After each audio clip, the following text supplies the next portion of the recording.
안녕하세요. 올킬입니다. 고배당 당첨 인증합니다. 함께 하신 분들도 모두 축하드리고요.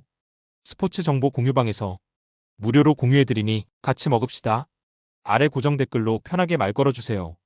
홈팀 바이엘은 미넨 포메이션은 4-2-3-1이며 K는 페널티 박스 안에서 결정적인 마무리 능력과 연계 플레이를 동시에 소화하며 팀 공격의 절대축이다. 올리세는 우측에서 예리한 드리블과 공간 침투로 상대 수비 라인을 흔들며 컷백이나 중거리 슛으로 공격 루트를 다변화한다. 나브리는 측면에서 순간 속도를 활용해 뒷공간을 파고들며 이선에서의 득점력까지 갖춘 옵션이다. 무엇보다 미네는 전방 압박의 강도를 끌어올려 상대 빌드업을 흔드는데 강점을 보이며 중원에서 공을 탈취한 뒤 빠른 전환으로 경기의 흐름을 장악한다.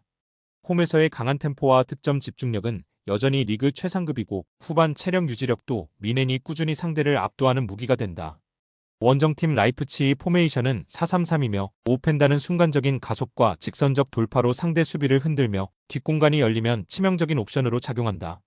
디오만데는 제공권과 연계 능력을 동시에 보여주며 전방 압박에도 적극적으로 가담하는 자원이다.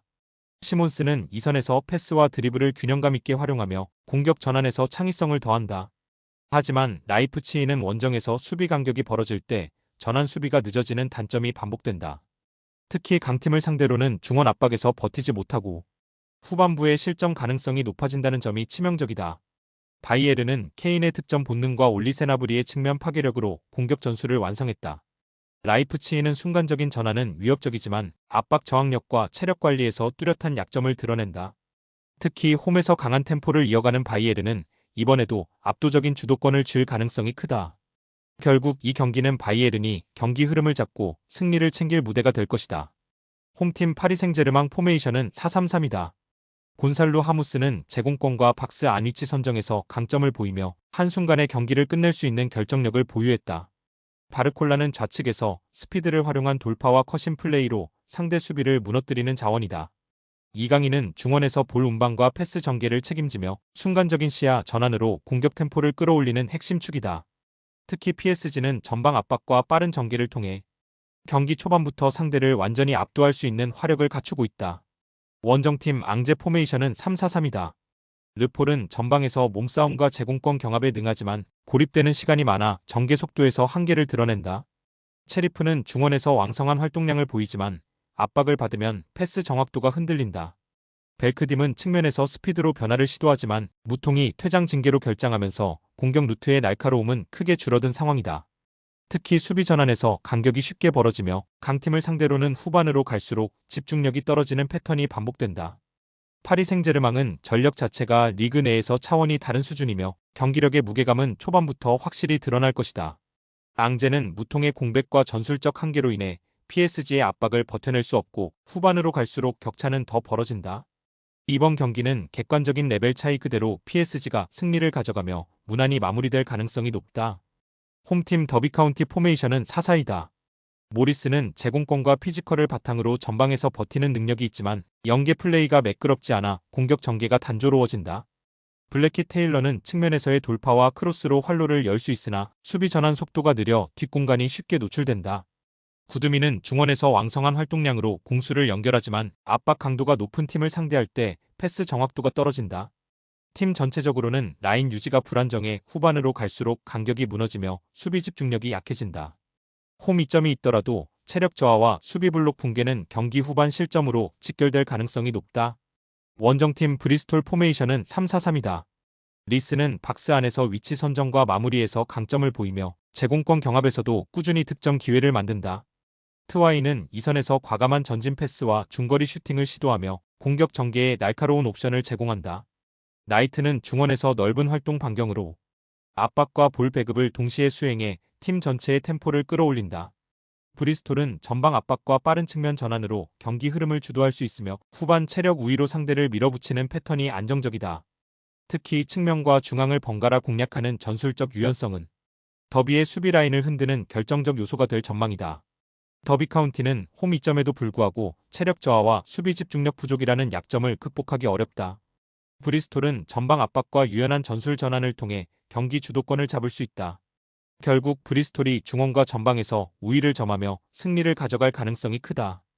홈팀 웨스트햄 포메이션은 3-4-1-2이며 필크루크는 제공권과 포스트 플레이에서 강점을 보이지만 순간적인 침투와 속도에서 한계가 드러난다.